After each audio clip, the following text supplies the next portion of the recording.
గజం భూమి కేవలం 5,500 రూపాయలతో 135 గజాల భూమి కేవలం 7 లక్షలు మాత్రమే. సార్ నమస్తే సార్ చక్రధర్ గారు. నమస్తే అండి సార్ చక్రధర్ గారు, ఈ మధ్య రీసెంట్గా నేను ఈ బిజినెస్ మ్యాగజైన్స్లో ఈ స్మాల్ కేస్ ఇన్వెస్ట్మెంట్ అనే ఒక థీమ్ గురించి ఎక్కువగా చదివాను. సో ఏంటి అసలు ఈ స్మాల్ కేస్ ఇన్వెస్ట్మెంట్ అంటే, ఇది ఎవరికి ఉపయోగపడుతుంది? సో దీని గురించి మన ఆడియన్స్కి క్రిస్టల్ క్లియర్గా డీటెయిల్డ్గా తెలియజేయగలరు? యాక్చువల్గా చాలా మంచి కాన్సెప్ట్ అండి స్మాల్ కేస్ అనేది. అంటే ఏంటంటే ఇప్పుడు మనకి మ్యూచువల్ ఫండ్స్ ఉన్నాయి, మ్యూచువల్ ఫండ్స్లో లేదా మనం డైరెక్ట్గా ఈక్విటీస్ ఉన్నాయి, స్టాక్స్ జనరల్గా మనం పర్చేస్ చేస్తాం. ఎవరి దగ్గర మనం మంచి టిప్స్ తీసుకొని ఈ బలానా ఐటీసీ స్టాక్ కొనుక్కోండి, లేదా టాన్బ్యాక్సీ స్టాక్ కొనుక్కోండి, లేదా సిప్లా కొనుక్కోండి, మన ఫ్రెండ్స్ దగ్గర కావచ్చు, ఒక సోషల్ మీడియా ద్వారా కావచ్చు, మనకు కొన్ని టిప్స్ వస్తాయి. టిప్స్ వచ్చినప్పుడు మనం ఆ టిప్స్ ప్రకారంగా మనం మార్కెట్లో ఇన్వెస్ట్మెంట్ చేస్తాం. సో వీళ్ళంతా ఏం చేస్తారంటే ఈ రోజున టాప్ 5 స్టాక్స్ చెప్తారు. అంటే ఏంటంటే మనం ఆ టాప్ 5 స్టాక్స్ అంటే ఈరోజు ఏవి బాగున్నాయి అని చెప్తారు. మనం దాని ప్రకారంగా మనం స్టాక్స్ కొంటాం. సో ఎంట్రీ పాయింట్ మనకి ఈజీయే, ఎందుకంటే వాళ్ళు చెప్పారు కాబట్టి ఆ ఎంట్రీ పాయింట్ మనం తీసుకున్నాం. కానీ ఎగ్జిట్ ఉంటుంది సారా, ఎప్పుడు బయటకు రావాలి అనేది చాలా ఇంపార్టెంట్.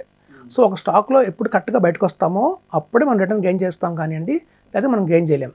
యాక్చువల్గా ఏంటంటే మాకున్న ఈ 20 ఏళ్ళ ఎక్స్పీరియన్స్లో ఈ స్టాక్ మార్కెట్కి సంబంధించిన ఏదైనా ఈక్విటీ కావచ్చు, లేకపోతే ఏదైనా మ్యూచువల్ ఫండ్ కావచ్చు, కన్వే చేయడానికి ఈ ఐటీ ప్రొఫెషనల్స్ ఉంటారండి. మనకి సాఫ్ట్వేర్ ప్రొఫెషనల్స్ కావచ్చు, ఒక డాక్టర్స్ కావచ్చు, వీళ్ళు మేము ఈజీగా కన్విన్స్ చేస్తాం, సార్ ఈ స్టాక్ కొనండి మీకు మంచి రిటర్న్ వస్తుంది అని చెప్పి. కానీ ఈ బ్యాంక్ ఎంప్లాయీస్ ఉంటారు చూసారా, ఈ బ్యాంక్ ఎంప్లాయీస్ని మనం ఎప్పుడు మేము ఎంత చెప్పినా కూడా వాళ్ళు స్టాక్ మార్కెట్ మీద మొగ్గు చూపించరు. ఎఫ్డిఏ సురక్షితం, ఎఫ్డిఏ సేఫ్ అని. ఎందుకు? వాళ్ళు కూడా ఫైనాన్షియల్ సెక్టార్లో ఉన్నారు కాబట్టి మన వర్షన్ వినరు. వాళ్ళకి ఏంటంటే బేసిక్స్ తెలుసు. యాక్చువల్గా స్టాక్ మార్కెట్లో ఉన్న బేసిక్స్ రూట్స్ తెలుసు వాళ్ళకి. వీళ్ళకి రూట్స్ ఎవరైతే తెలీదో, ఇప్పుడు చూడండి అసలు ఏంటి రూట్స్ అంటే, ఇప్పుడు మీకు చూడండి మంచి ఎగ్జాంపుల్ చెప్తాను.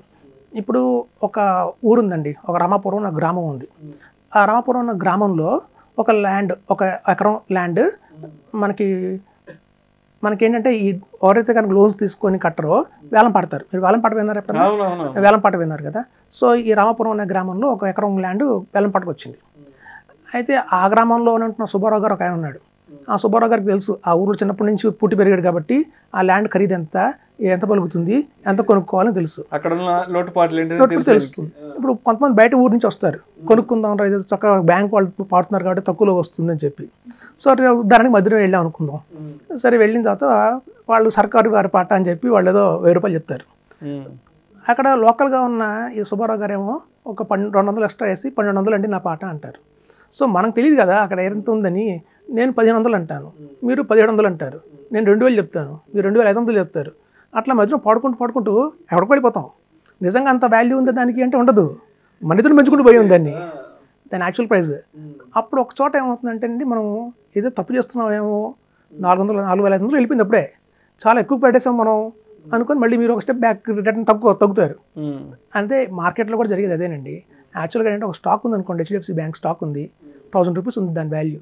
యాక్చువల్గా HDFC bank stock price 1000 rupees అయితే ఆ 1000 రూపీస్ స్టాక్ వాల్యూకి ఒక 20% దాన్ని యాక్చువల్గా ఫెయిర్ ప్రైస్ అంటారు దాన్ని. సో అంతవరకు అది ఓకే. కాకపోతే మనం ఏం చేస్తామంటే వాటిని మార్కెట్ పెంచుకుంటూ వెళ్తాం. దాన్నే బుల్ మార్కెట్ అంటారు. బుల్ మార్కెట్ అంటే ఏం లేదంటే ఆ మార్కెట్లో ఆ ప్రైసెస్ మనమే పెంచుకుంటూ వెళ్ళాం. ఒక చోట తెలుసుకుంటాం, రియలైజ్ అవుతాం. రియలైజ్ ఏం చేస్తామంటే మళ్ళీ అమ్మడం మొదలు పెట్టగానే మళ్ళీ దానికి కింద పడిపోతుంది. సో అట్లాగే ఏంటంటేనండి, ఒక స్టాక్ మార్కెట్లో నిజంగానే అది ప్రైస్ ఫెయిర్ ప్రైజా లేకపోతే ఇది ఫేక్ ప్రైజా, కృత్రిమంగా సృష్టించిన డిమాండా? ఇప్పుడు చూడండి, ఒక బెలూన్ ఉంది, బెలూన్లో మనం కొంచెం ఊదామనుకోండి బెలూన్ పగలదు. అలాగే బెలూన్ మేము బ్లో చేసుకుంటూ వెళ్తే ఠామన్ వెళ్తుంది. సో ఇవి స్టాక్ మార్కెట్ అంటేనే వేలంపాట.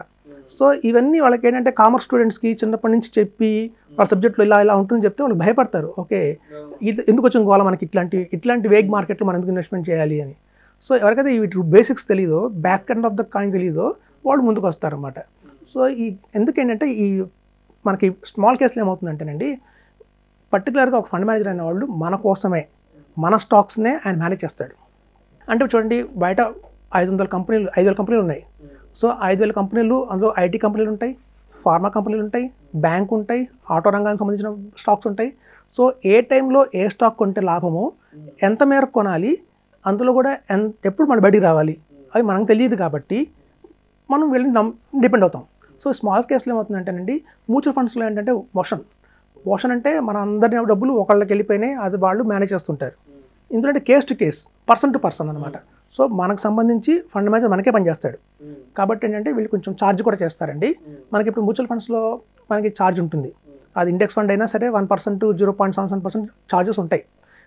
ఇందులో ఎలా ఉంటుందంటే అండి, బాగా అర్థం చేసుకోవాలి అంటే మనకి డైరెక్ట్ ట్యాక్స్, ఇండైరెక్ట్ ట్యాక్స్ అని 2 రకాలు ఉంటాయండి ట్యాక్స్లు. డైరెక్ట్ ట్యాక్స్ అంటే ఏంటంటే మనకు శాలరీ మీద కట్ అవుతుంది. సపోజ్ మనకు ₹1,00,000 జీతం వచ్చింది, 30% ట్యాక్స్ కట్ చేశారు, 30,000 కట్ చేసి నా చేతులు 70,000 పెట్టారు అనుకోండి, అది డైరెక్ట్ ట్యాక్స్. నాకు కనిపిస్తుంది ఆ ట్యాక్స్, నేను ట్యాక్స్ కడుతున్నాను నేను అనుకుంటాను. అదే మీరు ఒక పేస్ట్ కొనండి, కోల్గేట్ పేస్ట్ కొనండి, ₹100 ఉంటుంది ఆ పేస్ట్ మీద. నిజంగానే ₹100 లేదు దాని ఖరీదు, దాని ఖరీదు ₹70, ₹30 ట్యాక్స్ కట్టాను నేను. కానీ ఎంఆర్పి ₹100 చూసి అందులో ఎంత డైరెక్ట్ ట్యాక్స్ ఉందో నాకు తెలియదు కాబట్టి ఆ ట్యాక్స్ ఏం లేదులే అనుకుంటా, కానీ ఉంటుంది. అలాగే ఈ స్మాల్ కేసులో కూడా ఏంటంటేనండి, మ్యూచువల్ ఫండ్స్లో ఏంటంటే ఇండైరెక్ట్ ట్యాక్స్ మనకు తెలియదు, మనకు ఎక్స్పెన్స్ రేషియో కూడా కలిపి ఆ NAV డిక్లేర్ చేస్తారు కాబట్టి అందులో ఎంత మేరకు ట్యాక్స్ కట్టానని మనకు తెలియదు. కానీ మ్యూచువల్ ఫండ్స్లో మనకి ఏం లేవు, ఛార్జెస్ లేవు అనుకుంటాం. కానీ ఇక్కడ స్మాల్ కేసులో ఏంటంటేనండి అలా కాదు, ఫేర్గా ఉంటుంది ట్యాక్స్. అంటే 2% వాళ్ళు కనుక ఛార్జ్ చేస్తుంటే ప్రతి నెల మన దగ్గర తీసుకుంటున్నట్టు తెలుస్తుంది 2%. సో మనం అనుకోకూడదు, అయ్యో 2% మనం పే చేస్తున్నాము వాళ్ళకి, మనకు అనవసరంగా మనమే సొంతగా మనం ఇట్లాంటి వేగ్ మార్కెట్లో మనం ఇన్వెస్ట్మెంట్ చేసుకుంటే అది ట్రయల్ అండ్ ఎర్రర్ అండి. ట్రయల్ అండ్ ఎర్రర్ అంటే ఏంటంటే వస్తే రావచ్చు, పోతే పోవచ్చు మనం చేస్తే. అదే ఒక ప్రొఫెషనల్ చేస్తే మాత్రం ఖచ్చితంగా మంచి లాభాలు అనేవి వస్తాయి. ఇప్పుడు చూడండి, మన కాన్సన్ట్రేషన్ ఎలా ఉండాలంటే ఎంత ఎక్స్పెన్సెస్ రేషియో అని పట్టించుకోకూడదు. మనకి ఏంటంటే మన 5 lakhs 10 lakhs అయిందా, 10 lakhs 20 lakhs అయిందా, ఆ గ్రోత్ ఉందా లేదా అని చూడాలి. సో అలా కనుక మనం చూస్తే కనుక ఈ small cases one of the best. అలాగే ఈ స్మాల్ కేస్ కూడా చాలా కంపెనీస్ ఉన్నాయండి, 40-50 కంపెనీస్ దగ్గర ఉన్నాయి.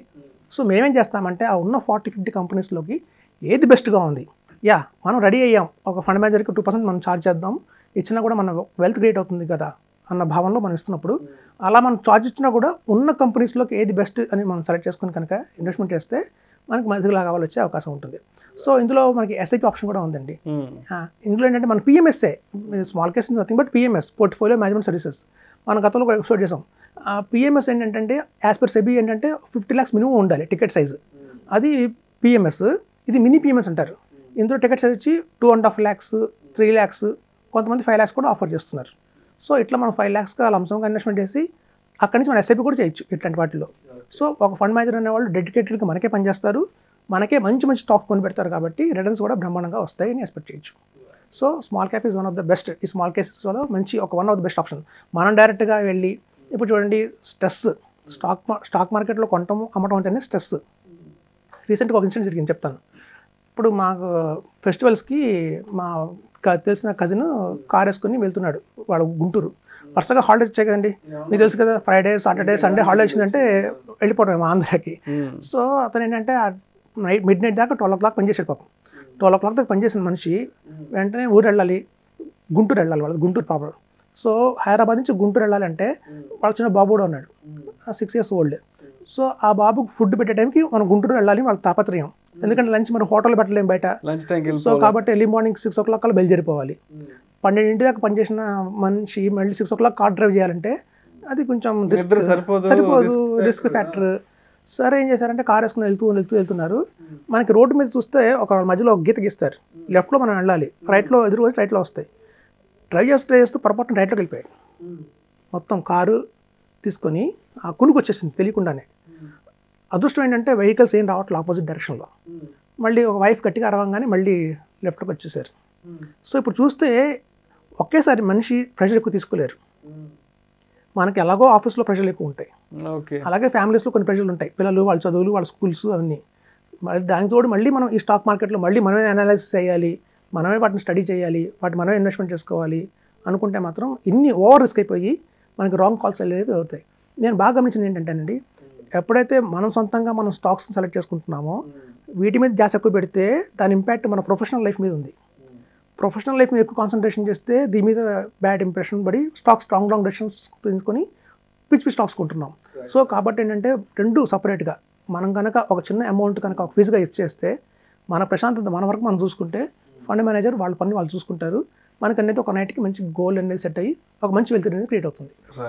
కాబట్టి ఈ స్మాల్ కేస్ అన్న మనం ఎక్స్ట్రా ఫీజు కడుతున్నాం మనం ఆలోచించకుండా కట్టిన 2% ఎక్స్ట్రా అయినా సరే మనకు 5 lakhs 10 lakhs అయిందా, 10 lakhs 20 lakhs అయిందా అనేది చూసుకుంటే మాత్రం మంచి రిటర్న్స్ అయితే వస్తాయి. Thank you so much Chakradhar గారు. ఈ స్మాల్ కేస్ ఇన్వెస్ట్మెంట్ గురించి చాలా డీటెయిల్డ్గా మంచి ఎగ్జాంపుల్స్తో మన ప్రేక్షకులకు తెలియజేశారు. Thank you so much sir. Thanks అండి.